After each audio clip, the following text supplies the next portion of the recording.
ಅರೆ ಕಡಿಮೆ ಹಾಕು ಆದ್ರೆ ಅಸಲಿ ಹಾಕು. MDH ಕಾಶ್ಮೀರಿ ಕೆಂಪು ಮೆಣಸಿನ ಪೌಡರ್. MDH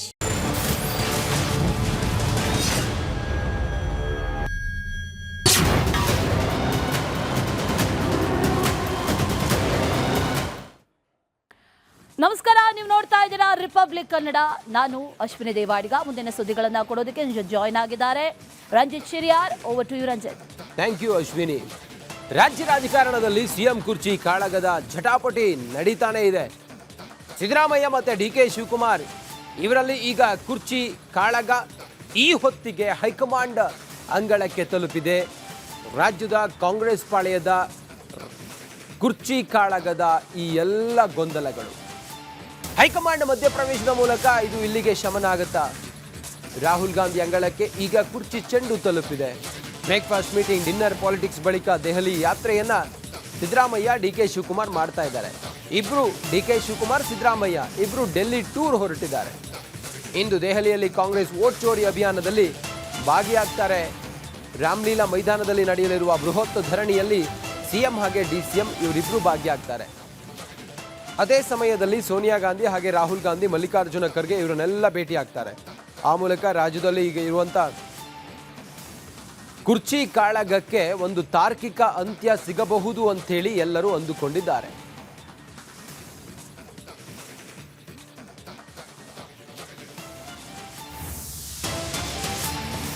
ಕಾಂಗ್ರೆಸ್ ಅಧಿನಾಯಕಿ ಸೋನಿಯಾ ಭೇಟಿ ಮಾಡ್ತಾರಾ DK ಶಿವಕುಮಾರ್? ಸಿಎಂ ಕುರ್ಚಿ ಬಗ್ಗೆ ಬೇಡಿಕೆಯನ್ನ ಇಡ್ತಾರಾ DCM DK ಶಿವಕುಮಾರ್? ರಾಜ್ಯ ರಾಜಕಾರಣದ ಬಗ್ಗೆ ದೂರು ಕೊಡಲು ಕೆಲ ನಾಯಕರು ಪ್ಲಾನ್ ಮಾಡ್ತಾ ಇದ್ದಾರೆ. DK ಶಿವಕುಮಾರ್ಗೆ ಸಿಎಂ ಸ್ಥಾನವನ್ನ ಕೊಡಬೇಕು ಅಂತ ಹೇಳಿ ಸಿದ್ದರಾಮಯ್ಯಗೆ ಇವರೆಲ್ಲ ಸೂಚಿಸ್ತಾರ. ಕಾರ್ಯಕರ್ತರ ಪಡೆಯೊಂದಿಗೆ ದೆಹಲಿಯನ್ನ DK ಶಿವಕುಮಾರ್ ಅವರ ಆಪ್ತರು ತಲುಪಿದ್ದಾರೆ. ಹೈಕಮಾಂಡ್ ಮುಂದೆ ಮತ್ತೊಮ್ಮೆ ಪರೇಡ್ ಮಾಡ್ತಾರ ಶಾಸಕರು. ಕಳೆದ ಸಲ ಶಾಸಕರೆಲ್ಲ ಹೋದಾಗ ಹೈಕಮಾಂಡ್ ಬಹಳ ಸ್ಪಷ್ಟವಾಗಿ ಹೇಳಿತ್ತು, ನೀವು ಎಲ್ಲ ಜೊತೆಯಾಗಿ ಡೆಲ್ಲಿಗೆ ಬಂದಿದ್ದು ಏನು ಸಂದೇಶ ರವಾನೆ ಆಗಿದೆ ಗೊತ್ತಾ ಅಂಥೇಳಿ ಕೇಳಿದರು. ಬರಬಾರ್ದಿತ್ತು ನೀವು ಅಂತ ಹೇಳಿದರು. ಈಗ ಇದಾದ ನಂತರ ಈಗ ಮತ್ತೆ ಓಟು ಚೋರಿ ಸಮಾವೇಶದ ನೆಪದಲ್ಲಿ ಕಾಂಗ್ರೆಸ್ ಹೈಕಮಾಂಡ್ ನಾಯಕರನ್ನ ಭೇಟಿ ಆಗ್ತಾ ಇರೋದು ಬಹುಶಃ ಅವರಿಗೆಲ್ಲರೂ ಇದೊಂದು ಒಳ್ಳೆಯ ಅವಕಾಶ.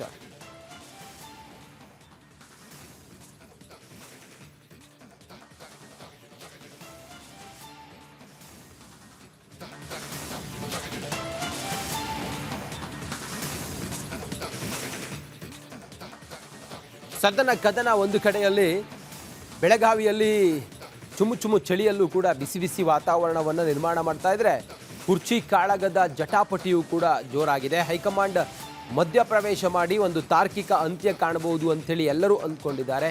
ಇದ್ರ ನಡುವೆ ಸಿಎಂ ಹಾಗೆ DK ಶಿವಕುಮಾರ್ DCM ಇವರಿಬ್ಬರು ಕೂಡ ಮುಂದೇನು ಮಾಡಬಹುದು, ಹಾಗೆ ಅವರ ಬಣಗಳೆಲ್ಲವೂ ಕೂಡ ಈಗ ಡೆಲ್ಲಿಗೆ ಶಿಫ್ಟ್ ಆಗಿ ಹೈಕಮಾಂಡ್ ಮುಂದೆ ಏನೇನು ವಿಚಾರ ತಿಳಿಸಿ ಯಾರ್ಯಾರ ಪರವಾಗಿ ಲಾಬಿ ಮಾಡಬಹುದು, ಮುಂದಿದು ಯಾವ ಸ್ವರೂಪವನ್ನು ಪಡೆಯಬಹುದು, ಇದೆಲ್ಲದರ ಒಂದು ವಿಶೇಷ ವರದಿ ಇದೆ. ಬನ್ನಿ ನೋಡೋಣ.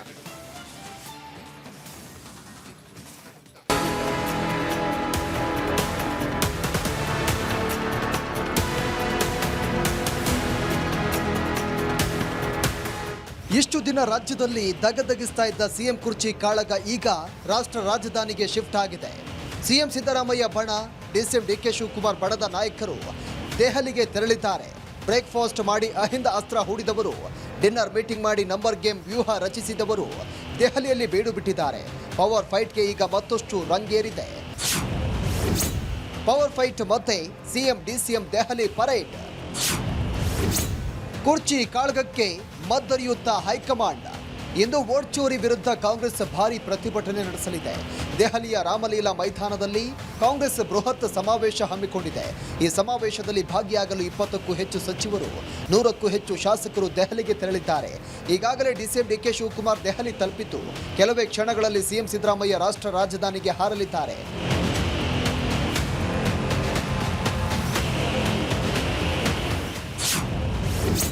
ಹೈಕಮಾಂಡ್ಗೆ ಒತ್ತಡ ಹಾಕಲಿದೆಯಾ DKಶಿ ಟೀಮ್? ಸಿಎಂ ಸಿದ್ದರಾಮಯ್ಯಗೂ ಮೊದಲೇ DCM DKಶಿ ಅಂಡ್ ಟೀಮ್ ದೆಹಲಿಗೆ ತೆರಳಿದ್ದಾರೆ. DK ಶಿವಕುಮಾರ್ನ ಸಿಎಂ ಮಾಡುವಂತೆ ಬೆಂಬಲಿಗರು ಹೈಕಮಾಂಡ್ಗೆ ಒತ್ತಡ ಹೇರಲು ಮುಂದಾಗಿದ್ದಾರಂತೆ. ರಾಹುಲ್ ಗಾಂಧಿ, ಸೋನಿಯಾ ಗಾಂಧಿ ಆಪ್ತರ ಮೂಲಕ ಒತ್ತಡ ಹೇರಲು ಪ್ಲಾನ್ ಮಾಡಿದ್ದಾರಂತೆ. ಇದೇ ಕಾರಣಕ್ಕೆ ಡಿಕೆಶಿ ಬಣ ಸಿಎಂಗೂ ಮೊದಲೇ ದೆಹಲಿಗೆ ಹಾರಿದ್ದಾರೆ ಅನ್ನೋ ಚರ್ಚೆ ಶುರುವಾಗಿದೆ. ಅಲ್ಲದೆ ಕನಕಪುರ ಬಂಡೆ ಒಂದು ದಿನ ತಡವಾಗಿ ಬೆಂಗಳೂರಿಗೆ ಬರುವ ಸಾಧ್ಯತೆ ಇದೆ. ಹೈಕಮಾಂಡ್ಗೆ ದೂರು ಕೊಡ್ತಾರಾ ಡಿಸಿಎಂ ಡಿಕೆಶಿ? ಮುಂಚಿತವಾಗಿಯೇ ದೆಹಲಿ ತಲುಪಿರೋ ಡಿಸಿಎಂ ಡಿಕೆ ಶಿವಕುಮಾರ್ ಎಐಸಿಸಿ ನಾಯಕರ ಜೊತೆ ಕುರ್ಚಿ ಕದನ ಬಗ್ಗೆ ಚರ್ಚೆ ನಡೆಸುವ ಸಾಧ್ಯತೆ ಇದೆ. ಕದನ ವಿರಾಮ ಉಲ್ಲಂಘನೆ ಮಾಡಿರೋ ಯತೀಂದ್ರ ವಿರುದ್ಧ ದೂರು ನೀಡ್ತಾರಾ ಅನ್ನೋ ಪ್ರಶ್ನೆ ಮೂಡಿದೆ. I will be going for vote chori because Rahul Gandhi started in Karnataka. We started in 2023 itself. We found out Chilmi. Myself, Surjewala and all our leaders, we met the election commission. We tried to rectify and we have won. But still at the time of parliament election and the assembly election, we have found lot of loose polls that Rahul ji has picked up and it is a nation's problem. So we are fighting against the election commission. The election commission has become a tool of a political party. That is what we wanted to expose and we are going to Delhi. Sonia ಗಾಂಧಿಯನ್ನ DCM DK Shivakumar ಭೇಟಿ ಮಾಡ್ತಾರಾ? CM ಕುರ್ಚಿ ಬಗ್ಗೆ ಕನಕಪುರ ಬಂಡೆ ಬೇಡಿಕೆ ಇಡ್ತಾರಾ? ಮುಖ್ಯಮಂತ್ರಿ ಕುರ್ಚಿಯನ್ನ ಡಿಕೆಶಿ ಬಿಟ್ಟುಕೊಡಲು high command ಸೂಚಿಸುತ್ತಾ? ಈ ಎಲ್ಲ ಪ್ರಶ್ನೆಗಳಿಗೆ ಇವತ್ತಿನ ದೆಹಲಿ ಪ್ರವಾಸ ಉತ್ತರ ನೀಡಲಿದೆ. Bureau report, republic Kannada. DK Shivakumar ಸಿದ್ದರಾಮಯ್ಯನವರ ಸಿಎಂ ಕುರ್ಚಿ ಮೇಲೆ ಕಣ್ಣಿಟ್ಟು ಹಠ ಹಿಡಿದು ಕೂತಿದ್ದಾರೆ. ಸಿದ್ದರಾಮಯ್ಯ ಬೀಸೋದಣ್ಣೆಯಿಂದ ತಪ್ಪಿಸ್ಕೊಂಡೆ ಅಂಥೇಳಿ ನಿರಾಳರಾದಂಗೆ ಕಾಣಿಸ್ತಾ ಇದೆ. ಸಿದ್ದರಾಮಯ್ಯನವರು ಯಾಕೆ ಇಷ್ಟು ನಿರಾಳರಾದಂಗೆ ಕಾಣಿಸ್ತಾ ಇದೆ? ಯಾಕೆ ಕೂಲ್ ಇದ್ದಾರೆ? ಸಿದ್ದರಾಮಯ್ಯನವರಿಗೆ ಯಾವ ಸಂದೇಶ ಬಂದಿದೆ? ಹಾಗಾದರೆ ಹೈಕಮಾಂಡ್ ಏನು ಹೇಳಿದೆ? ಇದೆಲ್ಲದರ ಒಂದು ವರದಿ ಇಲ್ಲಿದೆ ನೋಡಿ.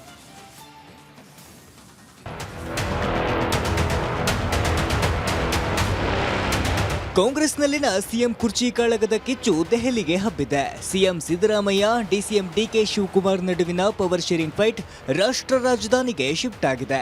ರಾಹುಲ್ ಗಾಂಧಿ, ಸೋನಿಯಾ ಗಾಂಧಿ ಅಂಗಳದಲ್ಲಿ ಕುರ್ಚಿ ಚೆಂಡು ಪುಟಿಯುತ್ತಿದೆ. ಆದರೆ ಸದ್ಯಕ್ಕಂತೂ ಟಗರು ಚೇರ್ ಸೇಫ್. ಡಿಸೆಂಬರ್ ಅಂತ್ಯದವರೆಗೂ ಸಿಎಂ ಸಿದ್ದು ಕುರ್ಚಿ ಭದ್ರ. ರಾಹುಲ್ ಗಾಂಧಿ ಬಂದ ಬಳಿಕವಷ್ಟೇ ಕುರ್ಚಿ ನಿರ್ಧಾರ. ಡಿಸಿಎಂ ಡಿಕೆ ಶಿವಕುಮಾರ್ ಬಣ ಅದೆಷ್ಟೇ ಡಿನ್ನರ್ ಪಾರ್ಟಿ ಮಾಡಿದ್ರು ಸಿಎಂ ಸಿದ್ದರಾಮಯ್ಯಗೆ ಟೆನ್ಷನ್ ಇಲ್ಲ. ಬಂಡೆ ಟೀಮ್ ಅದೆಷ್ಟೇ ಬಾಂಬ್ ಸಿಡಿಸಿದ್ರು ಟಗರುಗೆ ಚಿಂತೆ ಇಲ್ಲ. ಯಾಕಂದ್ರೆ ಡಿಸೆಂಬರ್ ಅಂತ್ಯದವರೆಗೂ ಮುಖ್ಯಮಂತ್ರಿ ಕುರ್ಚಿ ಭದ್ರ ಭದ್ರ ಭದ್ರ. ಸಿದ್ದರಾಮಯ್ಯ ಕುರ್ಚಿ ಸೇಫ್. ವೋಟ್ ಚೋರಿ ಸಮಾವೇಶ ಮುಗಿಸಿಕೊಂಡು ರಾಹುಲ್ ಗಾಂಧಿ ನಾಳೆ ವಿದೇಶಕ್ಕೆ ಹಾರಲಿದ್ದಾರೆ. ಕ್ರಿಸ್ಮಸ್ ಮುಗಿಯುವವರೆಗೂ ರಾಹುಲ್ ಗಾಂಧಿ ಭಾರತಕ್ಕೆ ಮರಳುವ ಸಾಧ್ಯತೆ ಕಡಿಮೆ. ಹೀಗಾಗಿ ಡಿಸೆಂಬರ್ ಅಂತ್ಯದವರೆಗೂ ಸಿಎಂ ಬದಲಾವಣೆಗೆ ಬ್ರೇಕ್ ಬಿದ್ದಂತೆ ಲೆಕ್ಕ. ಜನವರಿ ಮೊದಲ ವಾರದಲ್ಲಿ ಸೋನಿಯಾ ಗಾಂಧಿ, ರಾಹುಲ್ ಗಾಂಧಿ ಸಿಎಂ ಡಿಸಿಎಂಗೆ ಬುಲಾವ್ ನೀಡೋ ಸಾಧ್ಯತೆ ಇದೆ. ಇದೇ ಕಾರಣಕ್ಕೆ ಡಿಸೆಂಬರ್ ಮುಗಿಯುವವರೆಗೂ ಸಿದ್ದರಾಮಯ್ಯ ಕುರ್ಚಿಗೆ ಯಾವುದೇ ಧಕ್ಕೆ ಇಲ್ಲ.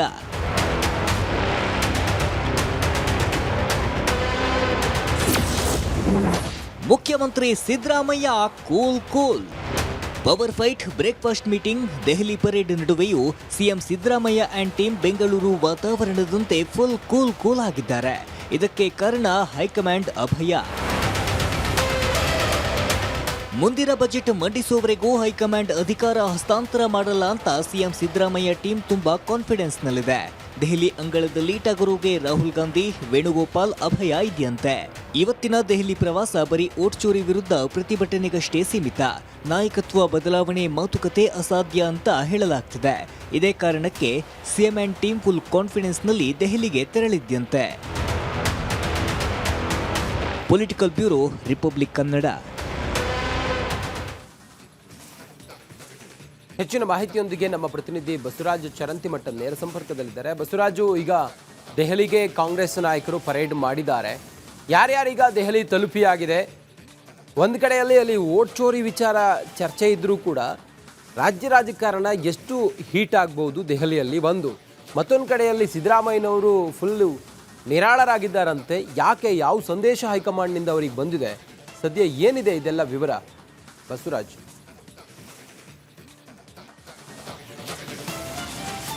ರಂಜಿತ್, ಬಹಳ ಪ್ರಮುಖವಾಗಿ ವೋಟ್ ಚೋರಿ ವಿರುದ್ಧ ಇಡೀ ದೇಶಾದ್ಯಂತ ಇರತಕ್ಕಂಥ ಕಾಂಗ್ರೆಸ್ ನಾಯಕರು ಇವತ್ತು ದೆಹಲಿಯಲ್ಲಿ ಪ್ರತಿಭಟನೆ ಮಾಡ್ತಾ ಇದ್ದಾರೆ. ಇಡೀ ಕಾಂಗ್ರೆಸ್ ಪಕ್ಷವೇ ದೆಹಲಿಯಲ್ಲಿ ಇವತ್ತು ವಾಸ್ತವವನ್ನು ಹೊರಡಿರ್ತಕ್ಕಂಥದ್ದು ಮತ್ತು ದೆಹಲಿಯಲ್ಲಿ ದೊಡ್ಡ ಮಟ್ಟದ ಪ್ರತಿಭಟನೆ ಆಗುತ್ತೆ ಅಂತದ್ದು. ಇನ್ನೊಂದು ದೇಶಾದ್ಯಂತ ಗಮನ ಸೆಳೆದಿರ್ತಕ್ಕಂಥದ್ದು ಕಾಂಗ್ರೆಸ್ ಹೈಕಮಾಂಡ್ ಕೂಡ ನುಂಗಲಾರದಂಥ ಬಿಸಿತುಪ್ಪವಾಗಿ ಪರಿಣಮಿಸಿರ್ತಕ್ಕಂಥದ್ದು ರಾಜ್ಯದಲ್ಲಿ ಎದ್ದಿರ್ತಕ್ಕಂತಹ ಗದ್ದುಗೆ ಗುದ್ದಾಟ ವಿಚಾರ.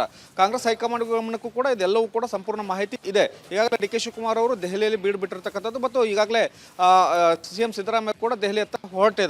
ಬಹಳ ಪ್ರಮುಖವಾಗಿ ಇವತ್ತು ಪ್ರತಿಭಟನೆ ಮಾಡುವಂಥ ಸಂದರ್ಭದಲ್ಲಿ ಪ್ರತಿಭಟನೆ ಮುಗಿದ ಬಳಿಕ ಒಂದಷ್ಟು ಹೈಕಮಾಂಡ್ ನಾಯಕರನ್ನು CM DCM ಭೇಟಿ ಮಾಡ್ತಾರೆ ಮತ್ತು ಪ್ರತಿಭಟನೆ ವೇದಿಕೆಯಲ್ಲೂ ಕೂಡ ಇರ್ತಾರೆ. ರಾಜ್ಯದ ವಿಚಾರ ಈಗಾಗಲೇ ಹೈಕಮಾಂಡ್ ಗಮನಕ್ಕೆ ಇರೋದ್ರಿಂದ ಒಂದು ಸಂಧಾನ ಸೂತ್ರವನ್ನು ಹೆಣಿಬೇಕು ಅನ್ನುವಂಥ ಪ್ರಯತ್ನ ಕಾಂಗ್ರೆಸ್ ಹೈಕಮಾಂಡ್ ಮಾಡ್ತಾ ಇದೆ. ಆದರೆ ಅದಕ್ಕೆ ಪೂರಕವಾದಂಥ ವಾತಾವರಣ ಇರಲಿಲ್ಲದ ಕಾರಣಕ್ಕಾಗಿ ಇಲ್ಲಿಯ ಒಂದಷ್ಟು ಅಧಿವೇಶನ ಇರ್ಬೋದು, ಸಂಸತ್ ಅಧಿವೇಶನ ಇರ್ಬೋದು, ಅವೆಲ್ಲವೂ ನಡೀತಾ ಇರೋ ಕಾರಣಕ್ಕಾಗಿ ಯಾವುದೇ ಸಂಧಾನ ಸೂತ್ರವನ್ನು ಕಾಂಗ್ರೆಸ್ ಹೈಕಮಾಂಡ್ ಇನ್ನೂ CM DCM ಮುಂದೆ ಇಟ್ಟಿಲ್ಲ. ಹೀಗಾಗಿ ಅಧಿವೇಶನ ಮುಗಿದ ಬಳಿಕ ಇಬ್ಬರಿಗೂ ಬೋಲಾ ಕೊಡಬಹುದು ಅನ್ನುವಂಥ ಚರ್ಚೆಗಳಿದ್ದಾವೆ. ಆದಾಗ್ಯೂ ರಾಹುಲ್ ಗಾಂಧಿ ಅವರು ನಾಳೆ ವಿದೇಶ ಪ್ರವಾಸವನ್ನು ತೆರಳುತ್ತಾ ಇದ್ದಾರೆ ಅನ್ನುವಂಥ ಮಾಹಿತಿಗಳಿದ್ದಾವೆ. ಹೀಗಾಗಿ ಕ್ರಿಸ್ಮಸ್ ರಜೆ ಕಳೆದ ಬಳಿಕ ಈ ಒಂದಕ್ಕೆ ಏನು ಡಿಸೆಂಬರ್ ಎಂಡ್ಗೆ ಈ ಸಂಧಾನ ಸೂತ್ರ CM DCM ಮುಂದೆ ಬರಬಹುದು ಅನ್ನುವಂಥ ಒಂದಷ್ಟು ಲೆಕ್ಕಾಚಾರಗಳಿದ್ದಾವೆ. ಇದರ ನಡುವೆ DCM DK ಶಿವಕುಮಾರ್ ಅವರು ಪ್ರಯತ್ನವನ್ನು ಸತತವಾಗಿ ಕಾಂಗ್ರೆಸ್ ಹೈಕಮಾಂಡ್ ಮುಂದಿಡ್ತಾನೆ ಇದ್ದಾರೆ. ಆದಷ್ಟು ಬೇಗ ಕುರ್ಚಿ ಇತ್ಯರ್ಥವನ್ನು ಮಾಡಿಕೊಡಿ ಅನ್ನುವಂಥದ್ದು. ಆದರೆ ಇವೆಲ್ಲ ಬೆಳವಣಿಗೆಗಳಾಗ್ತಾ ಇರೋದ್ರಿಂದ ಸದ್ಯಕ್ಕೆ ವಾತಾವರಣ ಸರಿ ಇಲ್ಲ ಅನ್ನುವಂಥದ್ದು ಮತ್ತು ರಾಹುಲ್ ಗಾಂಧಿ ಅವರು ದೇಶಕ್ಕೆ ತೆರಳುತ್ತಾ ಇರೋದ್ರಿಂದ ಡಿಸೆಂಬರ್ ತಿಂಗಳು ಅಥವಾ ಜನವರಿ ಮೊದಲ ವಾರದವರೆಗೂ ನನ್ನ ಕುರ್ಚಿಗೆ ಯಾವುದೇ ಧಕ್ಕೆ ಇಲ್ಲ ಅನ್ನುವಂಥ ಲೆಕ್ಕಾಚಾರದಲ್ಲಿ CM ಸಿದ್ದರಾಮಯ್ಯ ಇರೋದ್ರಿಂದ ಬಹಳ ಕೂಲಾಗಿ ಕಾಣಿಸ್ತಾ ಇದ್ದಾರೆ ಮತ್ತು ಮುಂದೆ ಕೂಡ ರಾಹುಲ್ ಗಾಂಧಿ ಅವರು ನನ್ನ ಇನ್ನಷ್ಟು ದಿನಗಳ ಕಾಲ ಮುಂದುವರಿಸ್ತಾರೆ, ಯಾವುದೇ ಒಂದು ಸೂಚನೆ ಕೊಡೋಲ್ಲ, ನೀವು ಕುರ್ಚಿನ ತ್ಯಾಗ ಮಾಡಿ ಅನ್ನುವಂಥ ಒಂದು ವಿಶ್ವಾಸದಲ್ಲಿ ಇರೋದ್ರಿಂದ CM ಸಿದ್ದರಾಮಯ್ಯ ಅವರು ಕೂಲಾಗಿ ಈಗ ದೆಹಲಿ ಪ್ರವಾಸವನ್ನು ಮಾಡ್ತಾ ಇದ್ದಾರೆ. ಇನ್ನೊಂದು ಕಡೆ DCM DK ಶಿವಕುಮಾರ್ ಅವರು CM ಆಗುವಂಥ ಪಟ್ಟನ್ನು ದೆಹಲಿಯಲ್ಲಿ ಉಳ್ಕೊಂಡು ನಿನ್ನೆ ಕೂಡ ಹೋಗಿ ಎಲ್ಲವನ್ನು ಪ್ರಯತ್ನವನ್ನು ಕಾಂಗ್ರೆಸ್ ಹೈಕಮಾಂಡ್ ನಾಯಕರ ಮೂಲಕ ಮಾಡ್ತಾ ಇರ್ತಕ್ಕಂಥದ್ದು. ಹೀಗಾಗಿ ಎಲ್ಲ ಬೆಳವಣಿಗೆಗಳು ಡಿಸೆಂಬರ್ ಎಂಡ್ಗೆ ಒಂದಷ್ಟು ಇರ್ತರ್ತೆ ಆಗುವಂಥ ಲಕ್ಷಣಗಳು ಈಗ ಕಾಣಿಸ್ತಾ ಇದೆ. ಒಂದಷ್ಟು ಮಾಹಿತಿಗಳನ್ನು ಇವತ್ತಿನ ದಿನಗಳಲ್ಲಿ ತೆಗೆದುಕೊಳ್ಳಬಹುದೇ ಹೊರತು ಕಾಂಗ್ರೆಸ್ ಹೈಕಮಾಂಡ್ ಯಾವುದೇ ನಿರ್ಧಾರವನ್ನು ಇವತ್ತು ನಾಳೆಯಲ್ಲಿ ಪ್ರಕಟಿಸುವಂಥ ಸಾಧ್ಯತೆ ಇಲ್ಲ. ರಂಜಿತ್. ಓಕೆ, ಥ್ಯಾಂಕ್ ಯು ನಿಮ್ಮೆಲ್ಲ ಮಾಹಿತಿಗಾಗಿ. ಗುಜರಾತ್ ಬೆಂಗಳೂರಿನಲ್ಲಿ ಖತರ್ನಾಕ್ ಕಳ್ಳರು ಹೇಗೆಲ್ಲ ಕೈಚಳಕವನ್ನ ಮಾಡಿದ್ದಾರೆ ಗೊತ್ತಾ? ಕಣ್ಣು ಮುಚ್ಚಿ ತೆಗೆಯೋದ್ರೊಳಗಡೆ ಚಿನ್ನಾಭರಣ ಮೊಬೈಲನ್ನು ಕದ್ದು ಹೆಂಗೆ ಜೂಟಾಗ್ತಾರೆ ಗೊತ್ತಾ? ಈ ಕದಿಮರು ಕಳ್ಳತನ ಕ್ಷಣ ಮಾತ್ರದಲ್ಲಿ ಮಾಡಿ ಅಲ್ಲಿಂದ ಎಸ್ಕೇಪ್ ಆಗಿದ್ದು. ಸಿಲಿಕಾನ್ ಸಿಟಿಯಲ್ಲಿ ಕಿಲಾಡಿ ಕದಿಮರ ಕೈಚಳಕ ಕ್ಷಣ ಮಾತ್ರದಲ್ಲಿ ಚಿನ್ನಾಭರಣ ಮೊಬೈಲನ್ನು ಕಸಿದು ಪರಾರಿಯಾಗಿದ್ದಂಥ ಕಳ್ಳರು ಕಣ್ಣು ಮಿಸುಕಿಸೋದ್ರಷ್ಟರಲ್ಲಿ ಹೆಂಗಲ್ಲಿಂದ ಪರಾರಿಯಾದರೂ ಗೊತ್ತಾ? CCTV ದೃಶ್ಯದಲ್ಲಿ ನಿಮಗೆ ಭಾಳ ಕ್ಲಿಯರ್ ಆಗಿ ಗೊತ್ತಾಗ್ತಾ ಇದೆ ಈ ಕದಿಮರು ಹೆಂಗೆ ಕಳ್ಳತನ ಮಾಡಿಕೊಂಡು ಅಲ್ಲಿಂದ ಎಸ್ಕೇಪ್ ಆಗ್ತಾರೆ, ಎಷ್ಟು ಕಿಲಾಡಿಗಳಿವರು ಅನ್ನೋದು ಗೊತ್ತಾಗುತ್ತೆ. ಈ ಕದಿಮರ ಕೈಚಳಕ CCTV ಕ್ಯಾಮ್ರಾದಲ್ಲಿ ಸೆರೆಯಾಗಿದೆ. ಮನೆ ಎದುರು ಇಟ್ಟ ಖಾಲಿ ಸಿಲಿಂಡರ್ ಸಹ ಬಿಡಲಿಲ್ಲ ಇವರು ರಾಬರ್ಸ್. ಮನೆ ಖಾಲಿ ಕಂಡ್ರೆ ಕನ್ನ ಹಾಕದೆ ಬಿಡೋದಿಲ್ಲ ಈ ದರೋಡೆ ಪಡೆ. ಬೆಂಗಳೂರಿನ ಕೊಡಿಗೆಹಳ್ಳಿ ಠಾಣಾ ವ್ಯಾಪ್ತಿಯಲ್ಲಿ ಕಳ್ಳರ ಕಾಟ ಹೆಚ್ಚಾಗಿದೆ. ಮನೆಯಲ್ಲಿ ಯಾರೂ ಇಲ್ಲ ಅಂಥೇಳಿ ಗೊತ್ತಾದರೆ ಮನೆಯಲ್ಲಿದ್ದಂಥ ಗ್ಯಾಸ್ ಸಿಲಿಂಡರ್ನೂ ಕೂಡ ಇವರು ಬಿಡದೆ ಅಲ್ಲಿಂದ ಪರಾರಿ ಆಗ್ತಾರೆ. ನಮ್ಮ ಪ್ರತಿನಿಧಿ ಸತ್ತರ್ ಈಗ ನಮ್ಮ ಜೊತೆಯಲ್ಲಿ ನೇರ ಸಂಪರ್ಕದಲ್ಲಿದ್ದಾರೆ. ಸತ್ತರ್, ಬೆಂಗಳೂರಿನಲ್ಲಿ ಕಳ್ಳ ಕದಿಮರ ಕಾಟ ಅದು ಹೆಂಗೆಲ್ಲ ಅವರು ಕ್ಷಣ ಮಾತ್ರದಲ್ಲಿ ಎದುರಿಸ್ತಾರೆ, ಅಲ್ಲಿಂದ ಎಸ್ಕೇಪ್ ಆಗ್ತಾರೆ ಅಂಥೇಳಿ ಊಹಿಸ್ಕೊಳ್ಳಿಕ್ಕೂ ಸಾಧ್ಯ ಇಲ್ಲ. ಈ ಕೊಡಿಗೆಹಳ್ಳಿ ಈ ಭಾಗದಲ್ಲಿ ಹೇಗೆಲ್ಲ ಕೈಚಳಕ ತೋರಿದ್ದಾರೆ ಕಳ್ಳರು ಸತ್ತರ್?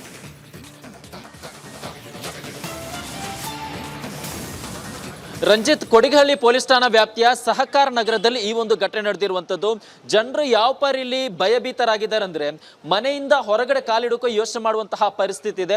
ಯಾವ ಕ್ಷಣದಲ್ಲಿ ಯಾವ ಮೂಲೆಯಿಂದ ಬಂದು ಕಳ್ಳರ ತಮ್ಮ ಮೊಬೈಲ್ ಎಗರಿಸ್ತಾನೋ, ಚೈನ್ ಎಗರಿಸ್ತಾನೋ ಆತಂಕ ಕೂಡ ಕಾಡ್ತಾ ಇದೆ. ಅದರ ಜೊತೆಗೆ ಯಾವ್ದಾದ್ರು ಖಾಲಿ ಮನೆ ಇದೆ ಅನ್ನೋದು ಗೊತ್ತಾದ್ರೆ ಸಾಕು, ಕಳ್ಳರು ನೇರವಾಗಿ ಎಂಟ್ರಿ ಕೊಡ್ತಾ ಇದ್ದಾರೆ. ನಿಮ್ಗೆ ಇಲ್ಲಿ ಜನರು ಒಂದಿಷ್ಟಿದ್ದಾರೆ, ಅವ್ರನ್ನ ಕೂಡ ಮಾತನಾಡ್ಸ್ಕೊಂಡು ಹೋಗೋಣ. ಸರ್, ಈ ರೀತಿಯ ಪ್ರಕರಣ ಯಾವಾಗಿಂದ ಹೆಚ್ಚಾಗ್ತವೆ? ಬಹಳ ವರ್ಷದಿಂದ ನಡೀತಾ ಇದೆ ಸರ್. ಹೆಚ್ಚು ಕಡಿಮೆ ಒಂದು ವರ್ಷ, ನನಗೆ ಗೊತ್ತಿರಂಗೆ 2-3 ವರ್ಷದಿಂದ ಪ್ರಕರಣ ನಡೀತಾ ಇದೆ.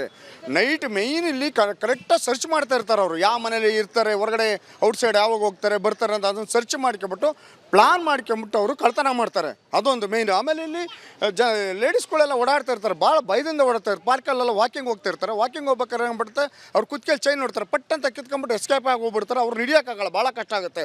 ಅದಕ್ಕೆ ಪೊಲೀಸ್ ಅವ್ರು ಎಚ್ಚೆತ್ಕೋಬೇಕು, ದಯವಿಟ್ಟು ಸಹಕರಿಸಬೇಕು ಅಂತ ನನ್ನ ಕೋರಿಕೆ ಸರ್. ಮೇಡಮ್, ನಿಮ್ಮ ಅನುಭವ? ಸರ್, ನಂದು ಮನೆ ಮುಂದೆನೇ ನಾನು ಕಾಲ್ ರಿಸೀವ್ ಮಾಡಬೇಕು ಅಂತ ಗೇಟ್ ಮುಂದೆ ಬಂದೆ. ತಿರುಗಿ ರೋಡಲ್ಲಿ ಓಡಾಡಿದ್ದಲ್ಲ, ಗೇಟ್ ಮುಂದೆ ಬಂದಿದ ತಕ್ಷಣ ಒಬ್ಬ ಸೀದಾ ಬಂದ್ಬಿಟ್ಟು ಡಿಯೋ ಬೈಕಲ್ಲಿ ನಂಬರ್ ಪ್ಲೇಟ್ ಇಲ್ಲ ಬಂದ್ಬಿಟ್ಟು ಕುತ್ತಿಗೆಗೆ ಜೋರಾಗಿ ಹೀಗೆ ಹೊಡೆದ. ಅವನು ಹೊಡೆದಿದ ತಕ್ಷಣ ಏನಾಯಿತು, ನಾನು ಕೆಳಗೆ ಬಿದ್ದೆ, ಸ್ಪೆಕ್ಸು ಕೆಳಗೆ ಬಿತ್ತು. ಆದರೂ ಅವನು ಫೋನ್ ಕಿತ್ಕೊಂಡು ಹೋದ. ಒಂದಷ್ಟು ದೂರ ಹೋದ್ರೂ ಅವನು ಎಷ್ಟು ಈಸಿಯಾಗಿ ಎಸ್ಕೇಪ್ ಆಗ್ತಾರೆ ಅಂತಂದರೆ, ಇಲ್ಲಿ JKVK ಡಬಲ್ ರೋಡ್ ಇದೆ. ಆ JKVK ಡಬಲ್ ರೋಡಲ್ಲಿ ಯಾವುದೇ ಕಾರಣಕ್ಕೂ ನಿಮಗೆ ಸ್ಟ್ರೀಟ್ ಲೈಟ್ಸ್ ಇಲ್ಲ. ಸ್ಟ್ರೀಟ್ ಲೈಟ್ಸ್ ಇಲ್ಲದೆ ಇರೋದ್ರಿಂದ ನಿಮಗೆ ಕ್ಯಾಮ್ರಾ ರಿಸೆಪ್ಟಿವಿಟಿ ಏನು ಕ್ಯಾಚ್ ಆಗಲ್ಲ. ಸೊ ಹಾಗಾಗಿ ಅವರು ಅದನ್ನ ಎಸ್ಕೇಪ್ ರೂಟಾಗಿ ಯೂಸ್ ಮಾಡಿಕೊಂಡು ಭಾಳ ಬೇಗ ಇಂಟರ್ ರೋಡ್ಸ್ ಯೂಸ್ ಮಾಡಿಕೊಂಡು ಅವರು ಎಸ್ಕೇಪ್ ಆಗ್ತಿದ್ದಾರೆ. ಅದು ಏನಾಗ್ತಿದೆ, ಪೊಲೀಸ್ ಪೆಟ್ರೋಲ್ ಅಂತೂ ನಿಮಗೆ ಇಲ್ಲವೇ ಇಲ್ಲ. ನಿಮಗೆ ಹೊಯ್ಸಳ ಬೀಟ್ ಅಷ್ಟು ನಿಮ್ಗೆ ಕಾಣಿಸಲ್ಲ ನಿಮಗೆ. ಸೊ ಹಾಗಾಗಿ ಅದು ತುಂಬ ದೊಡ್ಡ ಸಮಸ್ಯೆ ಆಗ್ತಿದೆ. ಆಮೇಲೆ 6 ಗಂಟೆ ಮೇಲೆ ನೀವು ಹೊರಗಡೆ ಏನಾದರೂ ರೋಡಲ್ಲಿ ನಡಿಬೇಕು ಅಂತಂದರೆ ತುಂಬ ದೊಡ್ಡ ಸಮಸ್ಯೆ. ಅಂದರೆ ನೀವು ಏನು ಬೇಕಾದರೂ ಆಗ್ಬೋದು ಅಂತ. ನನಗಾಗಿದ್ದು ಅವ್ನ ಕೈಯಲ್ಲಿ ಹೊಡೆದ. ಸಪೋಸ್ ಬ್ಲೇಡ್ ಗೀಡ್ ಇಟ್ಕೊಂಡಿದ್ದು ಏನಾದರೂ ಮಾಡಿದಿದ್ರೆ ಎಲ್ಲರೂ ಬಂದು ಸಂತಾಪ ಮಾಡ್ತಿದ್ರೆ ಹೊರತು ಯಾರೂ ಬಂದು ನನ್ನ ಪ್ರಾಣ ವಾಪಸ್ ಕೊಡ್ತಿರ್ಲಿಲ್ಲ. ಸೊ ಹಾಗೆ it is a huge issue actually. ನಾನು ಹೇಳಾಯ್ತಲ್ಲ ಆವಾಗಲೇ ಅಷ್ಟೇ. ಅಲ್ಲ, ಇದು ಮನೆ ಮುಂದೆ ಥರ ಬರೋಕ್ಕಾಗಲ್ಲ. ಬೈಕಲ್ಲಿ ಇಬ್ಬರಿಬ್ಬರು ಬರ್ತಾರೆ, 2 ಬೈಕ್ ಇರ್ತದೆ. ಅದು ಬಂದು ಏನೋ ಒಂದು ಸುಳ್ಳೆಲ್ಲ ಹೇಳ್ತಾರೆ, ನಾವು ಅಲ್ಲಿಂದ ಬಂದಿದೆ ಏನೋ ಎಲ್ಲ ಹೇಳ್ಬಿಟ್ಟು ಕಳ್ತನ ಮಾಡೋಕ್ಕೆ ಅಂತ ಗೊತ್ತಾಯಿತು. ಅದು ನಾನು ತೆಗಿಯಲ್ಲ ಗೇಟು ಆ ಥರ ಅಷ್ಟೇ. ಇಲ್ಲಿ ಮತ್ತಷ್ಟು ಜನರಿದ್ರೆ ಅವ್ರನ್ನ ಮಾತನಾಡಿಸ್ಕೊಂಡು ಸರ್, ಯಾಕೆ ನಿಮ್ಮ ಏರಿಯಾದಲ್ಲಿ ಈ ರೀತಿಯ ಪ್ರಕರಣ ಇತ್ತೀಚೆಗೆ ಹೆಚ್ಚಾಗ್ತಿದೆ ಅಂತ? ಸರ್, ಮೊದಲನೇದಾಗಿ ಪೊಲೀಸ್ ಅವ್ರದ್ದು ಏನು ಬೀಟ್ ವ್ಯವಸ್ಥೆ ಇದೆ ಸರಿಯಾಗಿ ಆಗ್ತಾ ಇಲ್ಲ. ಜೊತೆಗೆ ಬರುವಂಥ ಇನ್ಸ್ಪೆಕ್ಟ್ರುಗಳು, ಯಾರು ಬರೋಂಥ ಇನ್ಸ್ಪೆಕ್ಟರ್ಗಳಿದ್ದಾರೆ ಅವರು ಸರಿಯಾಗಿ ಕಾರ್ಯನಿರ್ವಹಣೆ ಮಾಡ್ತಾ ಇಲ್ಲ. ಆಮೇಲೆ ಬೆಂಗಳೂರಲ್ಲಿ ಭಾಳಷ್ಟು ನಿಮಗೆ ಮೀಡಿಯಾದವ್ರು ಚೆನ್ನಾಗಿ ಗೊತ್ತಿದೆ, ಒಂದೊಂದು ಪೋಸ್ಟಿಂಗ್ ಬರ್ಬೇಕಾದ್ರೆ ಎಷ್ಟು ದುಡ್ಡು ಕೊಡಬೇಕು ಅಂದ್ಬಿಟ್ಟು. ಇವೆಲ್ಲ ಸ್ವಲ್ಪ ಪರಮೇಶ್ವರ್ ಅವರು ಭಾಳ ಸೀರಿಯಸ್ ಆಗಿ ತೊಗೋಬೇಕು. ಇಲ್ಲಾಂದರೆ ಗ್ಯಾರಂಟಿ ಅವ್ರಿಗೆ ಜನ ಮನೆಗೆ ಕಳ್ಸೋದಂತೂ ಗ್ಯಾರಂಟಿ. ಯಾಕಂದರೆ ಒಂದು ಕರ್ನಾಟಕದ ಪೊಲೀಸ್ ವ್ಯವಸ್ಥೆಯನ್ನೇ ಹದಗೆಟ್ಟೋ ಒಂದು ಮಟ್ಟಕ್ಕೆ ತಂದು ನಿಲ್ಲಿಸ್ಬಿಟ್ಟಿದ್ದಾರೆ ಅವರು. ನಾವು ಈ ರೀತಿ ಎಕ್ಸ್ಪೆಕ್ಟೇಷನ್ಸ್ ಇಟ್ಕೊಂಡಿರಲಿಲ್ಲ. ಬಟ್ ಹಗರಣಗಳು ನಡೀತಾ ಇದೆ, ಇಲ್ಲ ಅಂತ ಹೇಳ್ತಿಲ್ಲ. ಯಾವಾಗ ಪೊಲೀಸವರ ಇನ್ವಾಲ್ವ್ಮೆಂಟ್ ಜಾಸ್ತಿ ಆಗ್ತಾ ಇದ್ದಾರೆ ಈ ರೀತಿ ಕಳ್ಳರ ಜೊತೆಗೆ ಸೇರಿಕೊಂಡು, ಸಹಜವಾಗಿ ಕಳ್ತನ ಮಾಡೋ ಧೈರ್ಯ ಬಂದೇ ಬರ್ತಾರೆ. ನನಗೆ ಹಿಡಿಯೋರು ಯಾರಿಲ್ಲ, ಹಿಡಿದ್ರು ನನಗೆ ಇಷ್ಟು % ಕೊಟ್ಟರೆ ನಾನು ತಪ್ಸ್ಕೊಂಡ್ಬಿಡ್ತೀನಿ ಅನ್ನೋದು ಆ ಕಳ್ಳರ ಮನಸ್ಸಲ್ಲಿ ಜಾಸ್ತಿ ಬರ್ತಾ ಇದೆ. ಸರ್, ಈಗ ನಿಮ್ಮ ಏರಿಯಾದಲ್ಲಿ ಪೊಲೀಸ್ ಬೀಟ್ ಆಗ್ತಾ ಇಲ್ವಾ ಅಥವಾ ಏನು ಕತೆ ಅಂತ? ಸರ್, ಆದರೆ ಈ ರೀತಿ ಇನ್ಸಿಡೆಂಟ್ಸ್ಗಳು ಆಗೋದೇ ಇಲ್ವಲ್ಲ. ಈ ಹಿಂದೆ ಆಗಿತ್ತು, ಅದು ಯಾಕೆ ನಿಂತು? ಸರ್, ಹಿಂದೆ ಮಾಡ್ತಿದ್ರು ಪೊಲೀಸ್ ಬೀಟು, ನಾವು ನೋಡಿದಾಗೆ ಹಿಂದೆ ಮಾಡ್ತಿದ್ರು. ಬಟ್ ಇತ್ತೀಚೆಗೆ ನಾನು ನೋಡಿದಾಗೆ ಒಂದು 2-3 ತಿಂಗಳಿಂದ ಪೊಲೀಸ್ ಬೀಟ್ ಆಗ್ತಾಯಿಲ್ಲ. ಸೊ ಅದಂಗಾಗಿ ದಯವಿಟ್ಟು ಕೊಡಗೇಹಳ್ಳಿ ಪೊಲೀಸ್ನವರು ಎಚ್ಚೆತ್ಕೊಂಡು ಒಂದು ಬೀಟ್ ಮಾಡಿ. ಯಾಕೆಂದರೆ ಇಲ್ಲಿ ಸ್ವಿಗ್ಗಿ ಅಂತೇಳಿ ಓಡಾಡ್ತಾರೆ. ನಾವು ಒಂದು 2-3 ಹುಡುಗರನ್ನ ನಾವು ನಿಲ್ಲಿಸಿ ಕೇಳಿದ್ದೀವಿ, ಯಾರಪ್ಪ ನೀನು ಅಂತೇಳಿ. ಅದು ಅವರು ಹಿಂದಿಯವರು, ಕನ್ನಡ ಬರೋದಿಲ್ಲ ಅವ್ರಿಗೆಲ್ಲ, ಹಿಂದಿಯವರು. ಈ ಸ್ವಿಗ್ಗಿ ಅಂತ ಹೇಳ್ಕೊಂಡು ಈ ರೀತಿ ಓಡಾಡ್ತಾ ಇದ್ದಾರೆ. ದಯವಿಟ್ಟು ಈ ಸ್ವಿಗ್ಗಿಯವ್ರನ್ನೂ ಸ್ವಲ್ಪ ಇವರು ಎನ್ಕ್ವೈರಿ ಮಾಡಬೇಕು. ರಾತ್ರಿ ಹೊತ್ತು ಬೀಟ್ ಮಾಡಿದವು, ಯಾಕೆಂದರೆ ಈ 24 hours ಮಾಡಿದ್ದಾರೆ. ಈ ಸ್ವಿಗ್ಗಿಯವರು ರಾತ್ರಿ ಎಲ್ಲ ಓಡಾಡ್ತಿರ್ತಾರೆ. ಅವ್ರು ಅದೊಂದೇ ಕಾರಣ ಕೊಡೋದು, ನಾವು ಸ್ವಿಗ್ಗಿಯವರು ಅಂತ ಹೇಳ್ತಾರೆ. ದಯವಿಟ್ಟು ಇದನ್ನು ಎನ್ಕ್ವೈರಿ ಮಾಡಿ, ಪೊಲೀಸ್ನವರು ದಯವಿಟ್ಟು ಎನ್ಕ್ವೈರಿ ಮಾಡಿ ಇವ್ರನ್ನೆಲ್ಲ. ಸರ್, ಹೋದ ಬಾರಿ ಸಂಕ್ರಾಂತಿಲಿ ನಂದು 4 ಮೂಟೆ 10 ಮೂಟೆ ಕಡಲೆಕಾಯಿ ತಂದು ಹಾಕಿದೆ. ಇಟ್ಬಿಟ್ಟು ನಾನು ಬರೋ ಅಷ್ಟರಲ್ಲಿ 4 ಮೂಟೆ ಕಡಲೆಕಾಯಿ ಕಳ್ತನ ಮಾಡಿದ್ದಾರೆ. ಅರ್ಧ ಗಂಟೆಲಿ ಹೋಗಿ ಮನೆಗೆ ಹೋಗಿ ಫ್ರೆಶ್ ಅಪ್ ಆಗಿ ಬರೋ ಅಷ್ಟರಲ್ಲಿ 4 ಮೂಟೆ ಕಡಲೆಕಾಯಿ ಇಲ್ಲ. ಏನು ಮಾಡೋದು ಹೇಳ್ರಿ, ಈ ಥರ ಆದರೆ ಸೇಫ್ಟಿ ಇಲ್ಲ. ಸರ್, ಬೇಸಿಕಲಿ ಇಲ್ಲಿ ಏನಾಗ್ತಾ ಇದೆ ಅಂದರೆ, ಅಲ್ಲಿ ನಮ್ಮ ಹತ್ರ ಒಂದು ಸಂಧಿ ರೋಡ್ ಇದೆ, ಅಲ್ಲಿ ಇದು ಚೈನ್ ಸ್ನ್ಯಾಚಿಂಗು ಅವೆಲ್ಲ ಆಗ್ತಾಯಿದೆ.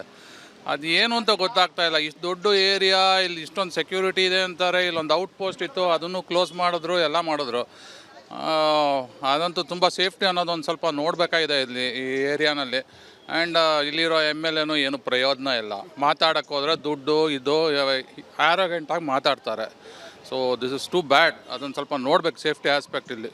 ರಂಜಿತ್, ಇಲ್ಲಿ ಯಾಕೆ ಈ ರೀತಿಯ ಪ್ರಕರಣ ಪದೇ ಹೆಚ್ಚಾಗ್ತಾ ಇದೆ ಅಂದರೆ, ಇಲ್ಲಿ ಬರ್ತಿರುವಂತಹ ಬಹುತೇಕ ಖದೀಮರು ಏನು ಮಾಡ್ತಾ ಇದೆ, ತಮ್ಮ ನಂಬರ್ ಪ್ಲೇಟನ್ಗೆ ಸ್ಟಿಕ್ಕರ್ ಅಂಟಿಸೋದಾಗಿರ್ಬೋದು ಅಥವಾ ನಂಬರ್ ಪ್ಲೇಟನ್ನು ಕಿತ್ತು ಈ ರೀತಿಯ ಕೃತ್ಯ ಎಸಗ್ತಾ ಇದ್ದಾರೆ. ಜೊತೆಗೆ ಇಲ್ಲಿ ಕನೆಕ್ಟಿವಿಟಿ ರೋಡ್ ಇದೆ, ಒಂದು ರೋಡಿಂದ ಇನ್ನೊಂದು ರೋಡಿಗೆ ತುಂಬ ಸುಲಭವಾಗಿ ಎಸ್ಕೇಪ್ ಆಗ್ಬೋದು. ಜೊತೆಗೆ ಎಲ್ಲೆಲ್ಲಿ CCTV ಮೂವ್ಮೆಂಟ್ ಇಲ್ವೋ, ಎಲ್ಲೆಲ್ಲಿ CCTV ಇರಲ್ವೋ ಅಂತಹ ಜಾಗವನ್ನು ನೋಡಿ ಇಲ್ಲಿ ಕೃತ್ಯ ಎಸಗ್ತಾ ಇದ್ದಾರೆ. ಕೃತ್ಯ ಎಸಗುವ ಮುಂಚಿತವಾಗಿ 1-2 ಗಂಟೆಗಳ ಮುಂಚಿತವಾಗಿ ಅದೇ ಏರಿಯಾದಲ್ಲಿ ಆ ಒಂದು ಹುಡುಗರು ಓಡಾಡ್ತಾ ಇದ್ದಾರೆ. ಆ ಓಡಾಡ್ತಿರುವಂತಹ ಸಂದರ್ಭದಲ್ಲಿ ಪೊಲೀಸರಿಗೂ ಕೂಡ ಮಾಹಿತಿ ಕೊಟ್ಟರು ಕೂಡ ಅವ್ರು ನಮಗೆ ಸರಿಯಾಗಿರುವಂತಹ ರೆಸ್ಪಾನ್ಸ್ ಮಾಡಲ್ಲ. ಅನುಮಾನಾಸ್ಪದ ಓಡಾಟದ ಬಗ್ಗೆ ಮಾಹಿತಿ ಕೊಟ್ಟ ತಕ್ಷಣ ಏನಾದರೂ ರೆಸ್ಪಾನ್ಸ್ ಮಾಡಿದರೆ ಈ ರೀತಿಯ ಕೃತ್ಯ ಪದೇ ಮರುಕಳಿಸ್ತಾ ಇರಲಿಲ್ಲ ಅನ್ನೋ ಆಕ್ರೋಶವನ್ನು ಕೂಡ ಇದೀಗ ಇಲ್ಲಿ ಸಹಕಾರ ನಗರ ಜನರು ಕೂಡ ವ್ಯಕ್ತಪಡಿಸಿದ್ದಾರೆ. ರಂಜಿತ್, ಓಕೆ, ಥ್ಯಾಂಕ್ ಯು ನಿಮ್ಮೆಲ್ಲ ಮಾಹಿತಿಗಾಗಿ. ಸತ್ತರ್,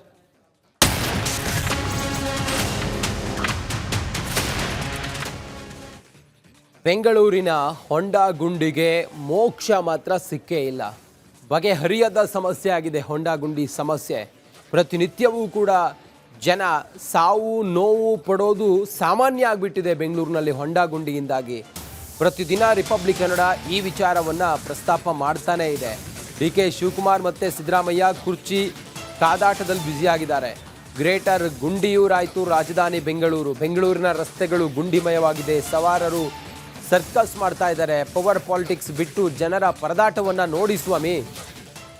ಜನರು ಹೇಗೆಲ್ಲ ಪ್ರತಿದಿನ ಈ ಹೊಂಡ ಗುಂಡಿಯಿಂದಾಗಿ ಪರಿಪಾಟಲ್ಪಡ್ತಾ ಇದ್ದಾರೆ, ಸ್ವಲ್ಪ ನೋಡಬೇಕಲ್ಲ ನೀವು.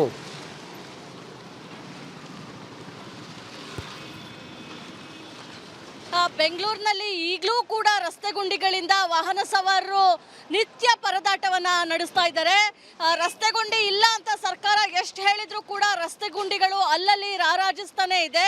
ಉದಾಹರಣೆಗೆ ನಾನೀಗ ನಂದಿನಿ ಲೇಔಟ್ನ ರಾಮಣ್ಣ ಬಡಾವಣೆಯ ಜಾಗದಲ್ಲಿದ್ದೀನಿ. ನೀವು ನೋಡ್ಬೋದು ಯಾವ ರೀತಿಯಾಗಿ ಇದನ್ನು ರಸ್ತೆ ಗುಂಡಿ ಅಂತನೂ ಹೇಳೋಕ್ಕಾಗಲ್ಲ, ಅಥವಾ ಕಂಪ್ಲೀಟಾಗಿ ರಸ್ತೆ ಕಿತ್ತು ಬಂದಿರುವಂಥದ್ದು. ಹೋಗುವಂತಹ ಪ್ರತಿ ವಾಹನ ಸವಾರರು ಕೂಡ ಹಿಡಿಶಾಪವನ್ನೇ ಹಾಕೊಂಡು ಹೋಗುವಂತಹ ಪರಿಸ್ಥಿತಿ ನಿರ್ಮಾಣವಾಗಿದೆ. ಕಳೆದ ಹಲವು ವರ್ಷಗಳಿಂದ ಕೂಡ ಇದೇ ರೀತಿಯಾಗಿ ಇಲ್ಲಿ ಸಮಸ್ಯೆ ಇರುವಂಥದ್ದು. ಅವರನ್ನು ಮಾತಾಡಿಸುವಂತಹ ಪ್ರಯತ್ನವನ್ನು ಮಾಡ್ತೀನಿ. ಸರ್ ಹೇಳಿ, ರಸ್ತೆ ಗುಂಡಿ ಯಾವ ರೀತಿ ಇದೆ, ಎಷ್ಟು ಕಷ್ಟ ಆಗುತ್ತೆ ಅಂತ? ಒಂದೊಂದು ಜಾಗದಲ್ಲಿ ಚೆನ್ನಾಗಿದ್ದಾವೆ, ಒಂದೊಂದು ಜಾಗದಲ್ಲೇ ಇಲ್ಲಿ ಸ್ವಲ್ಪ ಖರಾಬ್ ಇದೆ. ಈ ಫ್ಯಾಕ್ಟ್ರಿ ಏರಿಯಾ ಮೇಡಮ್, ಮಾಮೂಲು ರೋಡ್ ಎಲ್ಲ ಇದಾಗುತ್ತೆ. ಮಹೇಶ್ ಅವರು ಕೂಡ ಮಾತಾಡ್ತಾ ಇದ್ರು, ಪ್ರತಿದಿನ ಇಲ್ಲಿ ಹೋಗ್ಬೇಕಂದ್ರೆ ಕಷ್ಟ ಆಗುತ್ತೆ ಅಂತ ಹೇಳಿ. ಸರ್ ರಸ್ತೆ ಗುಂಡಿ ಏನು ಹೇಳ್ತೀರಾ ಅಂತ? ಅಕ್ಕ, ಇದು ಸರ್ಕಾರ ಬದಲು ಬೇರೆ BJP ಕಾಂಗ್ರೆಸ್ ಇರಬಾರ್ದು, ಬೇರೆ ಯಾವ್ದಾರು ಹೊಸದಾಗಿ ಬರಬೇಕು, ಇಲ್ಲ ಹೊಸ ಪಕ್ಷ ಬರಲೇಬೇಕು. ಇವ್ರು ಏನಂದ್ರೆ ಲಾಸ್ಟ್ ಎಂಡಲ್ಲಿ ಇನ್ನೇನು ಮುಗೀತೆ ಅಂದಂಗೆ, ಎಲೆಕ್ಷನ್ ಮುಗೀತೆ ಅಂದಂಗೆ ಅವಾಗ ಬರ್ತಾರೆ. ಇಷ್ಟು ವರ್ಷ ನಾವು ಬಂದಾಗಿಂದ ನೋಡ್ತಾನೆ ಇದ್ದೀವಿ.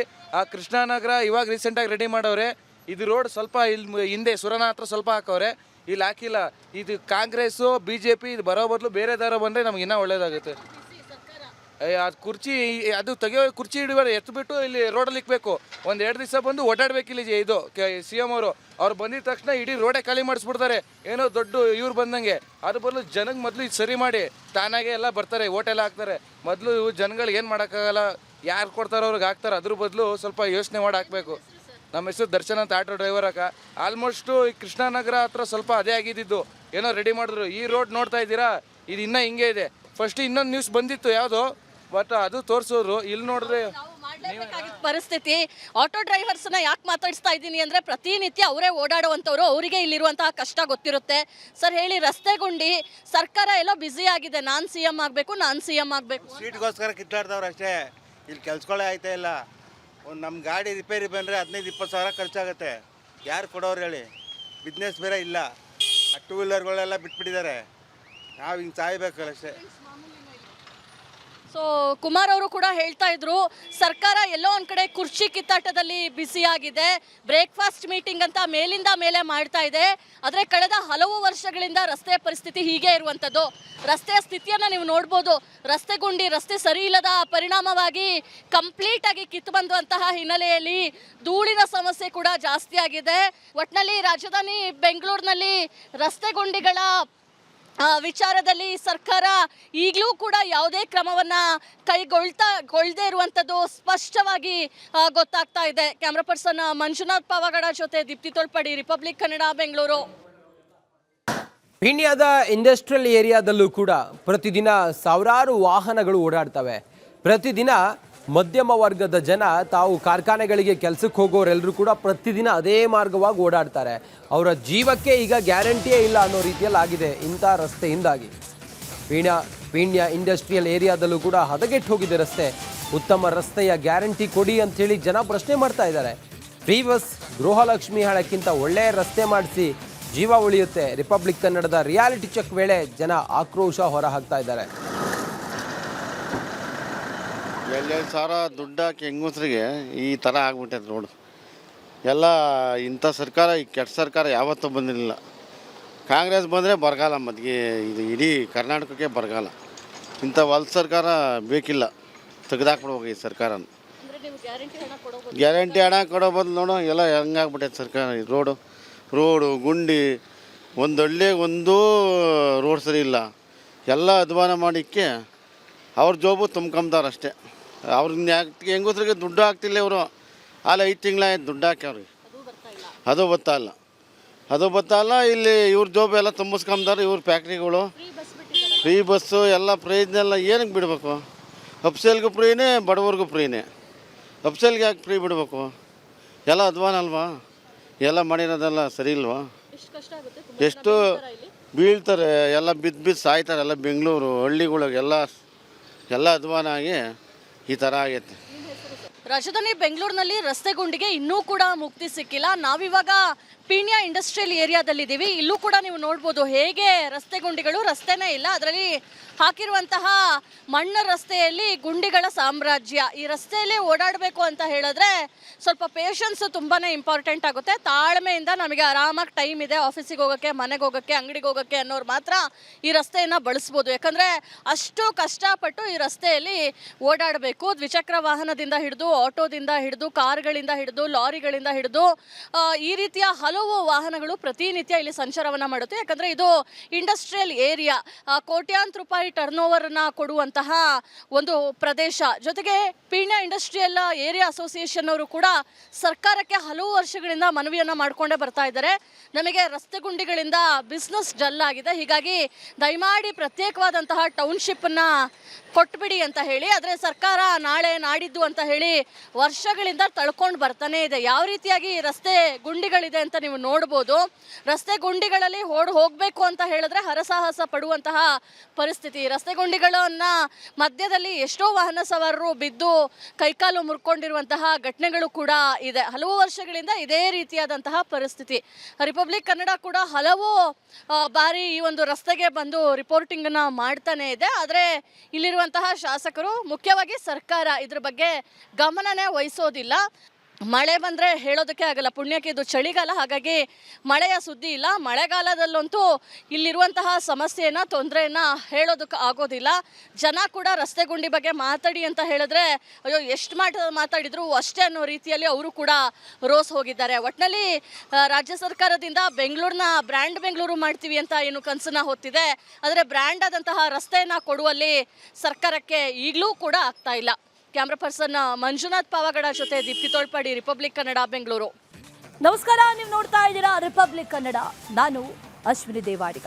ಈ GBA ಕಚೇರಿಯ ಪಕ್ಕದಲ್ಲೇ ಒಂದು ಗುಂಡಿ ತೆರೆದಿದೆ. ಇನ್ನೇನು ಬಲಿಗ ಕಾಯ್ತಾ ಇದೆಯೇನೋ ಅನ್ನುವಂಥ ರೀತಿಯಲ್ಲಿ ಭಾಸ ಆಗ್ತಾ ಇದೆ ಆ ಮ್ಯಾನ್ ಹೋಲ್. GBA ಕಚೇರಿ ಪಕ್ಕವೇ ಬಲಿಗಾಗಿ ಬಾಯಿ ತೆರೆದಿದೆ ಮ್ಯಾನ್ ಹೋಲ್. GBA ಕಳಪೆ ಕಾಮಗಾರಿಯಿಂದ ಜನರಿಗೆ ಜೀವ ಭಯ. ಒಂದು ತಿಂಗಳ ಹಿಂದೆ ಒಂದು ಫೈಬರ್ ಕ್ಯಾಪ್ ಹಾಕಿದ್ರು, ಅದು ಒಂದು ತಿಂಗಳಾಗೋ ಮೊದಲೇ ಕಿತ್ತು ಬರ್ತಾ ಇದೆ. ಕಂಠೀರವ ಸ್ಟೇಡಿಯಂ ರಸ್ತೆಯಲ್ಲಿ ಈ ಡೇಂಜರಸ್ ಮ್ಯಾನ್ ಹೋಲ್ ಇದೆ. ಗಮನಿಸ್ತಾ ಇದೀವಲ್ಲ, ಇದೇನು ತುಂಬಾ ಹಳೇದಲ್ಲ. ಒಂದು ತಿಂಗಳ ಹಿಂದೆ ಹಾಕಿರುವಂತಹ ಫೈಬರ್ ಕ್ಯಾಪ್, ಆ ಫೈಬರ್ ಕ್ಯಾಪ್ ಕಿತ್ತು ಬಂದಿದೆ. ಅಲ್ಲಿ ಒಂದು ಬ್ಯಾರಿಕೇಡ್ ಇಟ್ಟಿದ್ದಾರೆ ಪೊಲೀಸರು. ಬ್ಯಾರಿಕೇಡ್ ಇಟ್ಟಿರೋದ್ರಿಂದ ಅಲ್ಲಿ ವಾಹನ ಸಂಚಾರ ಮಾಡೋರಿಗೂ ಬಹಳ ಕಷ್ಟ ಆಗ್ತಾ ಇದೆ. ಅದನ್ನು ಒಂದು ತಿಂಗಳ ಆದ ನಂತರದಲ್ಲಿ ಈಗ ಹಾಳಾಗಿದೆ ಅಂತಂದ್ರೆ ಸರಿ ಮಾಡುವಂಥ ಗೋಜಿಗೂ ಕೂಡ ಹೋಗಿಲ್ಲ. ಈಗ ಕಂಠೀರವ ಸ್ಟೇಡಿಯಂ ಬ್ಯಾಕ್ ಸೈಡ್ ರಸ್ತೆಯಲ್ಲಿದ್ದೇನೆ. ಇಲ್ಲಿಂದ GBA ಕೇಂದ್ರ ಕಚೇರಿ 400ರಿಂದ 500 ಮೀಟ್ರು. ನೋಡಿ ಯಾವ ರೀತಿ ಕಳಪೆ ಆಗಿ ಫೈಬರ್ ಸ್ಲ್ಯಾಬ್ ಹಾಕಿದ್ದಾರೆ ಅಂದರೆ ಇದು ತಿಂಗಳಿಗೆ 3 ಬಾರಿ ಮುರಿದೋಗುತ್ತೆ, ಮತ್ತೆ ಹಾಕ್ತಾರೆ, ಮತ್ತೆ ದುಡ್ಡು ಇಡ್ತಾರೆ. ನೋಡ್ತಿರ್ಬೋದು ಯಾವ ರೀತಿಯಾಗಿ ಮೃದುವಾಗಿದೆ. ಸದ್ಯಕ್ಕೆ ಇಲ್ಲಿ ಹಲ್ಸೂರು ಗೇಟ್ ಪೊಲೀಸರು ಒಂದು ಕಡೆ ಬ್ಯಾರಿಕೇಡ್ ಹಾಕಿ ಇಲ್ಲಿ ರಸ್ತೆಯನ್ನು, ಈ ಒಂದು ಭಾಗದ ರಸ್ತೆಯನ್ನು ಕ್ಲೋಸ್ ಮಾಡಿದ್ದಾರೆ. ನೋಡಿ ನಿಮ್ಮ ಅಧಿಕಾರಿಗಳು DCM ಅವರೇ ಯಾವ ರೀತಿಯಾಗಿ ರಸ್ತೆಯನ್ನು ಮಾಡ್ತಿದ್ದಾರೆ. ಕ್ವಾಲಿಟಿ ನೋಡಿ ಯಾವ ರೀತಿ ಇದೆ ಎಂಬುದು ನೋಡ್ತಿರ್ಬೋದು. ಎಲ್ಲ ಫೈಬರ್, ಇದು ಫೈಬರಿಂದ ಮಾಡಿದ್ದಾರೆ, ಎಲ್ಲ ಮೃದುವಾಗಿದೆ. ಆದರೂ GBA ಅಧಿಕಾರಿಗಳ ಗಮನಕ್ಕೂ ಬಂದಿಲ್ಲ. ಕಮಿಷನರು, ಮುಖ್ಯ ಆಯುಕ್ತರು, ಸ್ಪೆಷಲ್ ಕಮಿಷನರು ಎಲ್ಲ ಇದೇ ರಸ್ತೆಯಲ್ಲಿ ಓಡಾಡ್ತಾರೆ. ಸದ್ಯ ಈಗ ಹಲ್ಸೂರು ಗೇಟ್ ಪೊಲೀಸ್ ಠಾಣೆ ಅಧಿಕಾರಿಗಳು, ಪೊಲೀಸರು ಬಂದು ಬ್ಯಾರಿಕೇಡ್ ಹಾಕಿದ್ದಾರೆ. ಯಾಕಂದರೆ ಈ ಒಂದು ರಸ್ತೆಯಲ್ಲಿ ಏನಾದರೂ ಈ ಒಂದು ಭಾಗದಲ್ಲಿ ಬಂದರೆ ಅಪಘಾತಗಳಾಗ್ಬೋದು. ಈ ಒಂದು ಸ್ಲ್ಯಾಬ್ ಒಳಗೆ ಟೈರ್ ಅಂದರೆ ಸಿಗಾಕಿಕೊಳ್ಬೋದು. 2 ವೀಲರ್ ಆಯಿತು, ಮತ್ತೊಂದು ಕಡೆ ಕಾರ್ಗಳಾಯಿತು. ಯಾಕಂದರೆ ತುಂಬ ದೊಡ್ಡದಾಗಿದೆ ಈ ಒಂದು ಭಾಗ. ಒಳಗಡೆ ತುಂಬ ಒಂದು 3ರಿಂದ 4 ಅಡಿ ಒಳಗೆ ಇದೆ. ಏನಾದರೂ ಅನಾಹುತ ಆಯ್ತು ಅಂದರೆ ಯಾರು ಜವಾಬ್ದಾರಿ? ಹೀಗಾಗಿ ಎಲ್ಲ ಒಂದು ಕಡೆ GBA ಅಧಿಕಾರಿಗಳ ವಿರುದ್ಧ ಒಂದು ಕಡೆ ಆಕ್ರೋಶ ಹೊರಹಾಕ್ತಿದ್ದಾರೆ. ನೋಡ್ತಿರ್ಬೋದು ನಿಮ್ಮ ಅಧಿಕಾರಿಗಳು ಯಾವ ರೀತಿ ಹಾಕಿದ್ದಾರೆ ಎಂಬುದು. ಎಲ್ಲ ಮೃದುವಾಗಿದೆ, ದೃಶ್ಯಗಳು ಸಹ ನೋಡ್ತಿರ್ಬೋದು, ಎಲ್ಲ ಮೃದುವಾಗಿದೆ. ಆದರೂ ನಿಮ್ಮ ಅಧಿಕಾರಿಗಳು ಕ್ವಾಲಿಟಿ ನೋಡಿ ಯಾವ ರೀತಿ ಮಾಡಿದ್ದಾರೆ. ಮತ್ತೊಂದು ಕಡೆ ಟ್ರಾಫಿಕ್ ಜಾಮ್ ಇದು. ಹೀಗಾಗಿ ಎಲ್ಲ ಒಂದು ಕಡೆ ಕ್ವಾಲಿಟಿ ರಸ್ತೆ ಮಾಡ್ತಿಲ್ಲ, ಕ್ವಾಲಿಟಿ ಕಾಮಗಾರಿ ಮಾಡ್ತಿಲ್ಲ, ಎಲ್ಲ ದುಡ್ಡು ಹೊಡ್ತಿದ್ದಾರೆ ಎಂಬುದು ಒಂದು ಕಡೆ ಸಿಟಿ ಜನರ ಆಕ್ರೋಶವಾಗಿದೆ. ಕ್ಯಾಮ್ರಾ ಪರ್ಸನ್ ರಘು ಜೊತೆ ವೀರೇಶ್, ರಿಪಬ್ಲಿಕ್ ಕನ್ನಡ, ಬೆಂಗಳೂರು.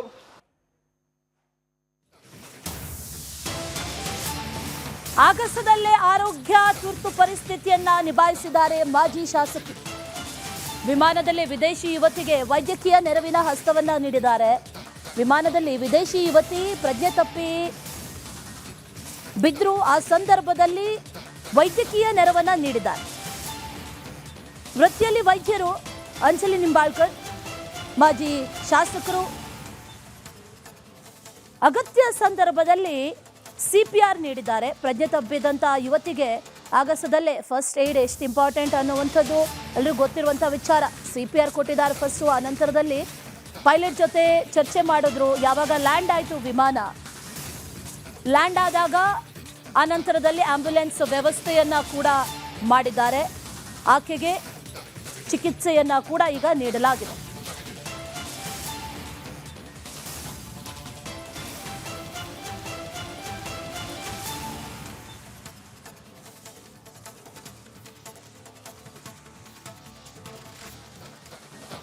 ಇತ್ತೀಚೆಗೆ ಪ್ರಭಾವಿಗಳ ಹೆಸರು ಬಳಸಿ ವಂಚಿಸೋದು ಬಹಳ ಕಾಮನ್ ಆಗಿಬಿಟ್ಟಿದೆ. ರಾಜಕೀಯ ವ್ಯಕ್ತಿಗಳ ಜೊತೆಗಿನ ಈ ಫೋಟೋ ತೋರಿಸಿ ನಾಮ ಹಾಕೋದು ಕೂಡ ಬಹಳ ಸರ್ವೇ ಸಾಮಾನ್ಯ ಆಗಿಬಿಟ್ಟಿದೆ. ಇಂಥದ್ದೇ ಒಂದು ಪ್ರಕರಣ ಈಗ ಬೆಳಕಿಗೆ ಬಂದಿರೋದು. CM ವಿಶೇಷ ಕರ್ತವ್ಯಾಧಿಕಾರಿಯ ಪುತ್ರ 17 ಕೋಟಿ ವಂಚನೆ ಮಾಡಿದ್ದಾರೆ ಅನ್ನುವಂಥ ಆರೋಪ ಕೂಡ ಕೇಳಿ ಬಂದಿದೆ. ಇದಕ್ಕೆ ಸಂಬಂಧಪಟ್ಟಂತೆ ಒಂದು ಡೀಟೇಲ್ಡ್ ರಿಪೋರ್ಟ್ ಇದೆ, ನೋಡ್ಕೊಂಬನ್ನಿ.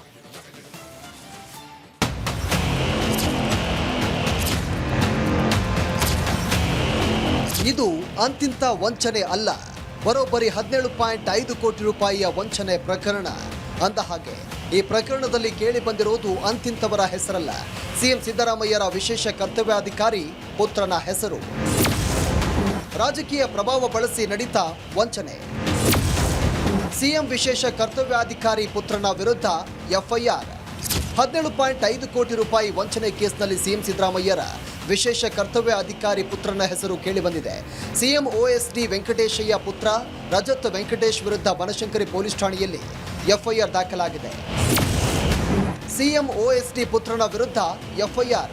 CM ವಿಶೇಷ ಕರ್ತವ್ಯ ಅಧಿಕಾರಿ ವೆಂಕಟೇಶಯ್ಯ ಪುತ್ರ ರಜತ್ ವೆಂಕಟೇಶ್ ಹಾಗೂ ಉದ್ಯಮಿ ಸ್ನೇಹ ರಾಕೇಶ್ ರಾಬಿನ್ ಫ್ರಾನ್ಸಿಸ್ ವಿರುದ್ಧ ಬನಶಂಕರಿ ಪೊಲೀಸ್ ಠಾಣೆಯಲ್ಲಿ FIR ದಾಖಲಾಗಿದೆ. ಅನಿವಾಸಿ ಭಾರತೀಯ ತೇಜಸ್ವಿ ಮರಿಯಪ್ಪ ನೀಡಿದ ದೂರಿನ ಮೇರೆಗೆ ಪ್ರಕರಣ ದಾಖಲಿಸಲಾಗಿದೆ. ಆರೋಪಿಗಳು ಕಟ್ಟಡ ಖರೀದಿಸುವ ವಿಷಯಕ್ಕೆ ದೂರುದಾರರನ್ನು ಸಂಪರ್ಕಿಸಿದ್ರಂತೆ. ಬಳಿಕ ಆಸ್ತಿ ದಾಖಲೆಗಳನ್ನು ಪಡೆಯಲು ಆರೋಪಿಗಳು 17.50 ಕೋಟಿ ರೂಪಾಯಿಗಳ ಚೆಕ್ ನೀಡಿದ್ರಂತೆ. ಆದರೆ ಚೆಕ್ ಅನ್ನು ಬ್ಯಾಂಕ್ಗೆ ನೀಡಿದಾಗ ನಕಲಿ ಸಹಿ ಮಾಡಿರುವುದು ಬಯಲಾಗಿದೆ. ಚೆಕ್ ಬೌನ್ಸ್ ಆಗಿದೆ ಅಂತ ಆರೋಪಿಸಲಾಗಿದೆ. ಅವರು ಇವ್ರ ಮಾತಿಗೆ ನಂಬಿ ಇವ್ರಿಗೆ ಪೋಸ್ಟ್ ಡೇಟೆಡ್ ಚೆಕ್ ಅನ್ನ ತಗೊಂಡು 23/11/2022 ಇವ್ರಿಗೆ ಸೇಲ್ ಡೀಡ್ ಅನ್ನ ಮಾಡ್ಕೊಟ್ಬಿಡ್ತಾರೆ. ನೋಡಿ, ಸೇಲ್ ಡೀಡ್ ಮಾಡಿ ಸುಮಾರು ಒಂದು ವಾರದ ನಂತರ ಈ ಸೇಲ್ ಡೀಡ್ ಅಲ್ಲಿ ಮೆನ್ಷನ್ ಆಗಿದ್ದಂತ 4 ಚೆಕ್ಗಳು, ICICI ಬ್ಯಾಂಕ್ನ 4 ಚೆಕ್ಗಳು ಸಿಗ್ನೇಚರ್ ಮಿಸ್ ಮ್ಯಾಚ್ ಆಗಿದೆ ಅನ್ನೋ ಕಾರಣಕ್ಕಾಗಿ ಅಷ್ಟು ಚೆಕ್ಗಳು ಬೌನ್ಸ್ ಆಗುತ್ತೆ. ಪ್ರಭಾವಿ ರಾಜಕೀಯ ವ್ಯಕ್ತಿಗಳ ಸಂಪರ್ಕದ ಮೂಲಕ ಆರೋಪಿಗಳು ನಂಬಿಕೆ ಹುಟ್ಟಿಸಿ ವಂಚನೆ ಮಾಡಿದ್ದಾರೆ ಅಂತ ದೂರುದಾರ ತೇಜಸ್ವಿ ಮರಿಯಪ್ಪ ಆರೋಪ ಮಾಡಿದ್ದಾರೆ. ತನಿಖೆ ಬಳಿಕವಷ್ಟೇ ಅಸಲಿ ಸತ್ಯ ಹೊರಬರಬೇಕಿದೆ. Bureau report, republic Kannada.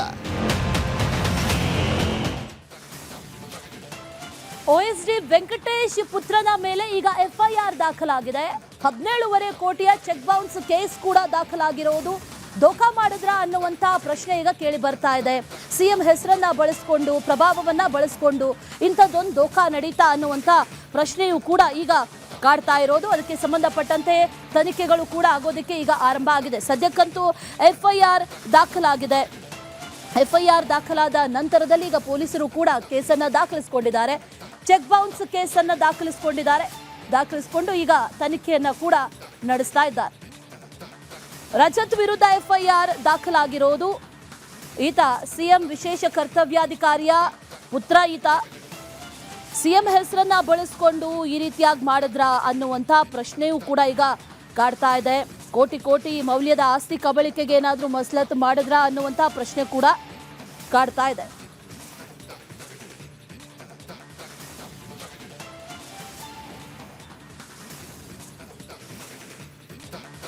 ಖ್ಯಾತ ಸಂಗೀತ ನಿರ್ದೇಶಕ ರಿಕಿ ಕೇಸ್ ಮನೆಯಲ್ಲಿ ಕಳ್ಳತನ ಆಗಿದೆ ಅನ್ನುವಂಥ ವಿಚಾರ ಈಗ ಗೊತ್ತಾಗ್ತಾ ಇದೆ. ರಿಕಿ ಕೇಸ್ ಖುದ್ದು ಇದ್ರ ಬಗ್ಗೆ ಬರ್ಕೊಂಡಿದ್ದಾರೆ, ಒಂದು ಪೋಸ್ಟ್ ಮಾಡಿದ್ದಾರೆ. ಆ ಪೋಸ್ಟಲ್ಲಿ ವಿತ್ ವಿಡಿಯೋ, ಅದರ ಜೊತೆಯಲ್ಲಿ ಏನಾಗಿದೆ ಅನ್ನುವಂಥದ್ದನ್ನು ಬರ್ಕೊಂಡಿದ್ದಾರೆ. ರಿಕಿ ಕೇಸ್ ಮನೆಯ ನೀರಿನ ಸಂಪ್ ಮುಚ್ಚಳ ಕಳವಾಗಿದೆಯಂತೆ. ಈ ಮುಚ್ಚಳ ಕಳವಾಗಿರುವ ಬಗ್ಗೆ ರಿಕಿ ಕೇಸ್ ಪೋಸ್ಟ್ ಮಾಡಿದ್ದಾರೆ. ಬೆಂಗಳೂರು ಪೊಲೀಸರಿಗೂ ಕೂಡ ಟ್ಯಾಗ್ ಮಾಡಿದ್ದಾರೆ ಈ ಪೋಸ್ಟನ್ನು. ಕಳ್ಳನ ಈ ಕೈ ಚಳಕದ ದೃಶ್ಯ ಸಿಸಿಟಿವಿಯಲ್ಲೂ ಕೂಡ ಸೆರೆಯಾಗಿದೆ. ಸಂಗೀತ ನಿರ್ದೇಶಕ ರಿಕಿ ಕೇಸ್ ಮನೆಯಲ್ಲಿ ಕಳ್ಳತನ ಆಗಿರೋದು ಇದು ಸಿಸಿಟಿವಿ ಫುಟೇಜಸ್. ಆರೋಪಿಯನ್ನ ಕೂಡ ಗಮನಿಸ್ತಾ ಇದ್ವಿ. ಕಂಪ್ಲೀಟ್ ಆಗಿ ಕವರ್ ಆಗಿ ಹೆಲ್ಮೆಟ್ ಹಾಕೊಂಡು ಒಂದು ಹೋಂಡಾ ಆಕ್ಟಿವಾ ಬೈಕಲ್ಲಿ ಬಂದು ನಿಲ್ಲಿಸ್ತಾನೆ. ಆ ನಂತರದಲ್ಲಿ ಡೈರೆಕ್ಟ್ ಆಗಿ ಗೇಟ್ ತೆಗೆದು ಸಂಜೆ ನಡೆದಿರುವಂತಹ ಘಟನೆ ಒಂದು 6 ಗಂಟೆ ಸುಮಾರಿಗೆ ಒಳಗಡೆ ಬಂದು ಈ ಸಂಪು ಮುಚ್ಚಳವನ್ನ ಬಹಳ ಆರಾಮಾಗಿ ಕಿತ್ತು ತಗೊಂಡು ಹೋಗುವಂತ ಕಳ್ಳ ಈತ. ರಿಕಿ ಕೇಸ್ ಇದ್ರ ಬಗ್ಗೆ ಬರ್ಕೊಂಡಿದ್ದಾರೆ. ಈ ರೀತಿ ಕಳ್ಳತನ ನಡೆದಿದೆ, ಗಾಡಿ ನಂಬರ್ ಇದೆ, ಯಾರು ಅನ್ನುವಂಥದ್ದನ್ನ ಪತ್ತೆ ಹಚ್ಚಬೇಕು ಅನ್ನುವಂಥ ನಿಟ್ಟಿನಲ್ಲೂ ಕೂಡ ಈಗ ರಿಕಿ ಕೇಸ್ ಆಗ್ರಹವನ್ನ ಮಾಡ್ತಾ ಇರೋದು. ಆ ನಂತರ ಪರಾರಿಯಾಗಿದ್ದಾರೆ. ಅದನ್ನ ಕೂಡ ವಿಜುವಲ್ಸ್ ಅಲ್ಲಿ ಗಮನಿಸ್ತಾ ಇದೀವಿ. ಇದೆಲ್ಲವೂ ಕೂಡ ಸಿಸಿಟಿವಿ ವಿಜುವಲ್ಸ್. ಇದು ಡೆಲಿವರಿ ಬಾಯ್ ಅನ್ನೋದು ಕೂಡ ಗೊತ್ತಾಗ್ತಾ ಇದೆ. ಡೆಲಿವರಿ ಬಾಯ್ ಈ ರೀತಿಯ ಕಳ್ಳತನ ಮಾಡಿದ್ದಾನೆ ಅನ್ನುವಂಥ ಮಾಹಿತಿ ಸದ್ಯಕ್ಕೆ ಲಭ್ಯ ಆಗ್ತಾ ಇದೆ. ಇದೇ ವಿಚಾರಕ್ಕೆ ಸಂಬಂಧಪಟ್ಟಂತೆ ರಿಕಿ ಕೇಸ್ ಕೂಡ ಒಂದು ಪೋಸ್ಟ್ ಅನ್ನ ಬರೆದು ಹಾಕಿದ್ದಾರೆ ಸಾಮಾಜಿಕ ಜಾಲತಾಣದಲ್ಲಿ. ಪೊಲೀಸರನ್ನ ಕೂಡ ಟ್ಯಾಗ್ ಮಾಡಿದ್ದಾರೆ. ಈ ರೀತಿಯಾಗಿ ನಡೆದಿದೆ, ಹಾಗಾಗಿ ಕಂಪ್ಲೇಂಟ್ ಅನ್ನ ಕೂಡ ದಾಖಲು ಮಾಡಿದ್ದಾರೆ ಅನ್ನುವಂಥ ಮಾಹಿತಿ ಸದ್ಯಕ್ಕೆ. ಪೊಲೀಸರನ್ನ ಟ್ಯಾಗ್ ಮಾಡಿ ಒಂದು ಪೋಸ್ಟ್ ಅನ್ನಂತೂ ಸದ್ಯಕ್ಕೆ ಮಾಡಿದ್ದಾರೆ. ಈತ ಯಾರು ಅಥವಾ ಇದೇ ರೀತಿ ಕಳ್ಳತನವನ್ನ ಬೇರೆ ಕಡೆಯಲ್ಲೂ ಕೂಡ ಮಾಡ್ತಾ ಇದ್ದಾನಾ ಅನ್ನುವಂಥ ನಿಟ್ಟಿನಲ್ಲೂ ಕೂಡ ತನಿಖೆಗಳು ಸದ್ಯಕ್ಕೆ ನಡಿಬೇಕಿದೆ.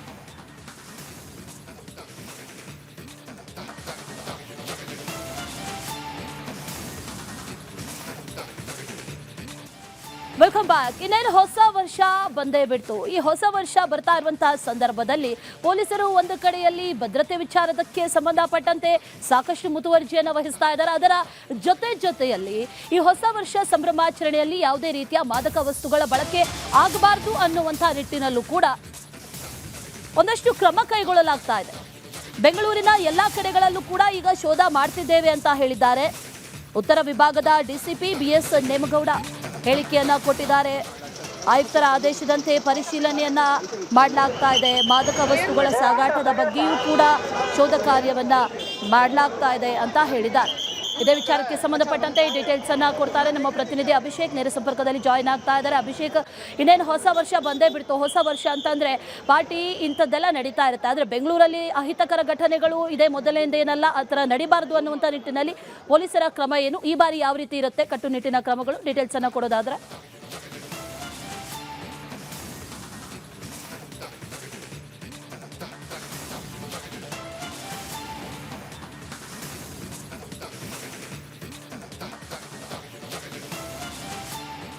ಎಸ್, ಬಹುಮುಖ್ಯವಾಗಿ ಪರಿಶೀಲನೆ ನಡೆಸ್ತಾ ಇರುವಂಥದ್ದು ಡ್ರಗ್ಸ್ ವಿಚಾರವಾಗಿ. ಈ ಹಿನ್ನೆಲೆಯಲ್ಲಿ ತಡರಾತ್ರಿಯವರೆಗೂ ಪರಿಶೀಲನೆ ನಡೆಸುವಂತಹ ಒಂದು ಕೆಲಸಗಳನ್ನು ಕೂಡ ಮಾಡಿದ್ದಾರೆ. ಮತ್ತು ಈ ಹಿಂದೆ ಇಷ್ಟು ವರ್ಷದಲ್ಲಿ 8 ತಿಂಗಳು ಒಂದು ಲೆಕ್ಕ ಆದರೆ ಇನ್ನು ಉಳಿದಂತಹ ತಿಂಗಳುಗಳೇನಿದೆ ಅಲ್ಲಿ ಡ್ರಗ್ಸ್ಗಳ ಸರಬರಾಜು ಮತ್ತು ಇಲ್ಲಿಗೆ ಬರುವಂಥದ್ದು ಅಂದರೆ ಬೆಂಗಳೂರಿಗೆ ಬರುವಂತಹದ್ದು ಹೆಚ್ಚಾಗುವಂತಹ ಕಾರಣದಿಂದಾಗಿ ಪರ್ಟಿಕ್ಯುಲರ್ ಆಗಿ ಮಂತ್ ಎಂಡಲ್ಲಿ ಅಂದರೆ ಹೊಸ ವರ್ಷ ಸಮೀಪ ಆದದ್ದೇ ಆ ಡ್ರಗ್ಸ್ನ ಹಾವಳಿ ಜಾಸ್ತಿ ಆಗುತ್ತೆ. ಈ ಹಿನ್ನೆಲೆಯಲ್ಲಿ ಪರಿಶೀಲನೆ ನಡೆಸುವಂತಹ ಕೆಲಸಗಳನ್ನು ಅಂದರೆ ಶನಿವಾರ, ಭಾನುವಾರ ಮತ್ತು ಶುಕ್ರವಾರ ಈ 3 ದಿನಗಳ ಕಾಲ ನಿರಂತರವಾಗಿ ಚೆಕ್ಕಿಂಗ್ಗಳು ನಡೆಯುತ್ತೆ. ಹೀಗಾಗಿ ನಿನ್ನೆ DCP ಏನಿದ್ದಾರೆ ನೇಮಗೌಡ ನೇತೃತ್ವದಲ್ಲಿ ನಗರದ ವಿವಿಧೆಡೆ ಅಂದರೆ ಬಾರ್ಡರ್ಗಳು ಎಲ್ಲಿದೆ, ಎಂಟ್ರಿ ಬಾರ್ಡರ್ಗಳು ಎಲ್ಲಿದೆ ಅಲ್ಲೆಲ್ಲವೂ ಕೂಡ ಪರಿಶೀಲನೆ ನಡೆಸುವಂತಹ ಒಂದು ಕೆಲಸಗಳನ್ನು ಕೂಡ ಮಾಡಿದ್ದಾರೆ. ಹೀಗಾಗಿ ಮುಂದಿನ ದಿನಗಳಲ್ಲಿಯೂ ಕೂಡ ಈ ಒಂದು ಚೆಕ್ಕಿಂಗ್ ಏನಿದೆ ಇದು ಹೆಚ್ಚಾಗುವಂತಹ ಸಾಧ್ಯತೆಗಳು ಕೂಡ ಇದೆ. Ashwini. Right Abhishek, thank you ಡೀಟೇಲ್ಸ್ಗೆ.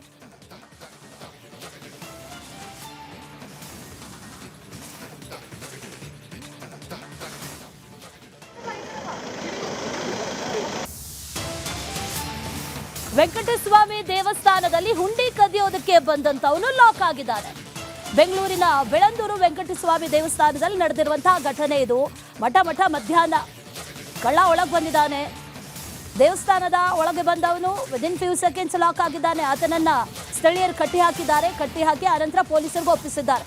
ಹುಂಡಿ ಕದ್ದೊಯ್ದಿದ್ದಾನೆ. ತಗೊಂಡು ಹೋಗ್ತಾ ಇದ್ದಂತಹ ಸಂದರ್ಭದಲ್ಲಿ ಸ್ಥಳೀಯರು ಆತನನ್ನ ಕಂಬಕ್ಕೆ ಕಟ್ಟಿ ಆನಂತರ ಪೊಲೀಸರಿಗೆ ಒಪ್ಪಿಸಿದ್ದಾರೆ. ಇದು CCTV ಫುಟೇಜಸ್ ಗಮನಿಸ್ತಾ ಇರೋದು. ಆತ ಯಾವ ರೀತಿ ಬಂದ, ಯಾವ ರೀತಿ ಹುಂಡಿಯನ್ನ ಕದ್ದ, 15 ನಿಮಿಷದಲ್ಲಿ ಯಾವ ರೀತಿ ಎಸ್ಕೇಪ್ ಆದ ಅಂತ.